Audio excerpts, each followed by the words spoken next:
Welcome to another exciting episode of Koffin Radio. I am Heartthrob Rob, and today we are talking about one of the murders of Orange County. I've kind of been wanting to divulge, into like crazy, horrific crimes or murders that have happened in Orange County. And I think the murder of Stuart Tay is a good one to start out with. It's one of the more famous ones that we've had over the years. This one, was from quite a long time ago. It happened in Buena Park, California, on December 31st, 1992. The Orange County Register referred to the crime as the honor roll murder.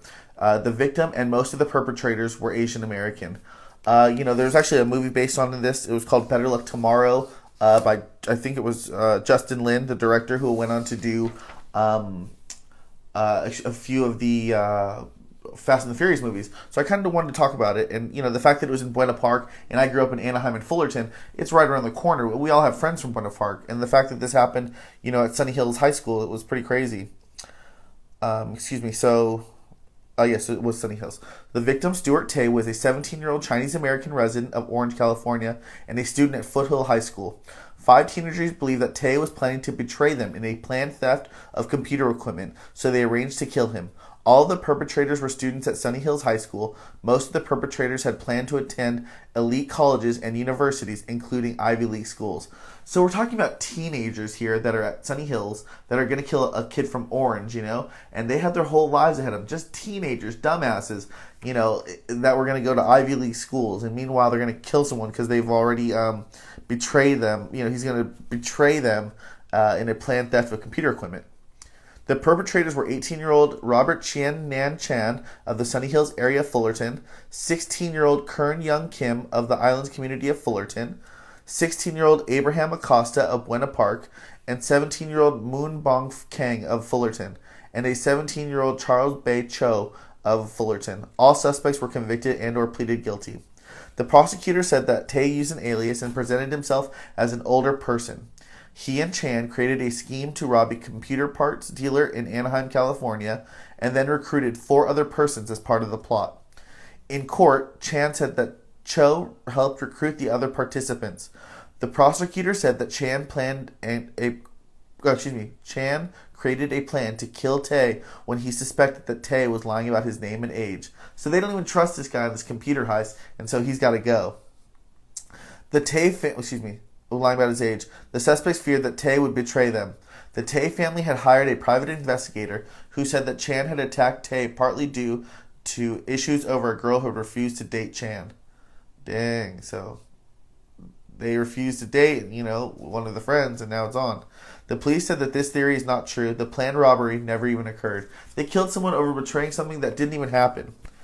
On New Year's Eve, 1992, the perpetrators lured Tay the victim. On New Year's Eve, 1992, the perpetrators lured Tay to the backyard of the Buena Park, California residence of Abraham Acosta. Kern Kim acted as a lookout. Prosecutors said that the perpetrators had made preparations before the murder, having dug a grave 24 hours prior. You a cold motherfucker if you out there digging a fucking hole, right before you murder somebody the day before, because you got a hole 24. By the way, every thing that you dig, every time you hitting that hole and digging it out, you a crazy mofo. If you can think about it, sleep on it, wake up that next morning and still think, yeah, we gonna murder this kid. That's wild. The perpetrators held rehearsals for the murder and purchased gloves so that they would not leave fingerprints behind. Now we're getting somewhere. In the backyard, the perpetrators hit Tay with a baseball bat and a sledgehammer. Chan and Acosta hit Tay. Tay did not die immediately, so the perpetrators forced Tay to drink rubbing alcohol. His mouth was then taped shut. That's fucking cold. Y'all better finish him with the fucking sledgehammers and shit. You're gonna make somebody drink rubbing alcohol after? What's wrong with you? Just kill me, bro. Slam my head in, dude. I ain't trying to take all this. So and then they, make him drink it and then they tape his mouth shut. After Tay died, he was buried in the grave.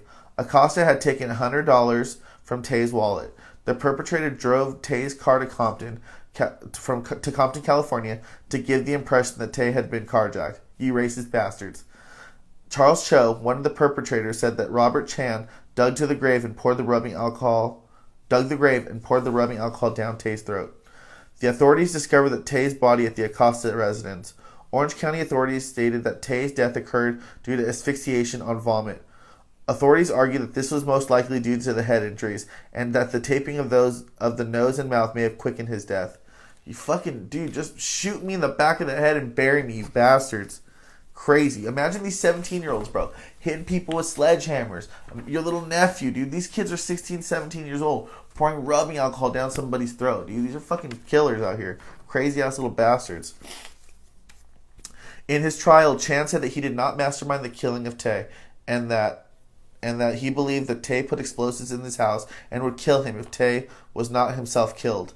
A juror who spoke under anonymity said there was no doubt that he was the mastermind. He tried to lie and blame others for it, but if there was no Robert Chien, Stuart Tay would be alive today. On October 3rd, 1994, Robert Chien was convicted of first-degree murder. Probably deserved it, dude. The jury took less than 3 hours to reach the verdict. Ula Lang, a juror from Huntington Beach, California, said he got on the witness stand and that he said that he did it and he knew what he was doing. It's like the prosecutor said, he convicted himself. Chan was sentenced to life in prison without parole. Crazy. On Friday, July 1st, 1994, Kim, Kern, and Abraham Acosta were convicted of first-degree murder. Acosta was convicted of ambushing his victim. Jurors acquitted Kim of ambushing his victim. Even though Acosta had taken $100 from Tay, jurors acquitted Acosta for killing for financial gain. Acosta was sent to CYA, the California Youth Authority facility. You gotta be cold to kill somebody and take $100 out their pocket. Like, bro, let that man die with that money. What's wrong with you taking $100 out of a dead man's pocket? In 1995, a court awarded Alfred Linda Tay, the parents of the deceased victim, over $1 million from 4 of the killers, while the parents of Tay reached a $100,000 settlement with a 5th killer. While the plot of the film Better Luck Tomorrow was loosely based on the Tay murder, and director Justin Lin said that he had tracked the Tay incident in newspapers, the film is described to be a work of fiction that pulls from multiple influences. Just super crazy, man. Something I wanted to bring up, something I wanted to talk about. With such a crazy murder that happened, you got to think these are 16 to 7-year-olds killing another teenager, growing up at Sunny Hills. They have the rest of their lives ahead of them, going to Ivy League schools, elite. We're talking about bigger than UCLA or USC. We're talking about Ivy League, Harvard, Stanford type shit. Meanwhile, they want to throw it all away, go to jail for the murder. Just a crazy story, something I wanted to talk about and bring up. We're coming up. That happened,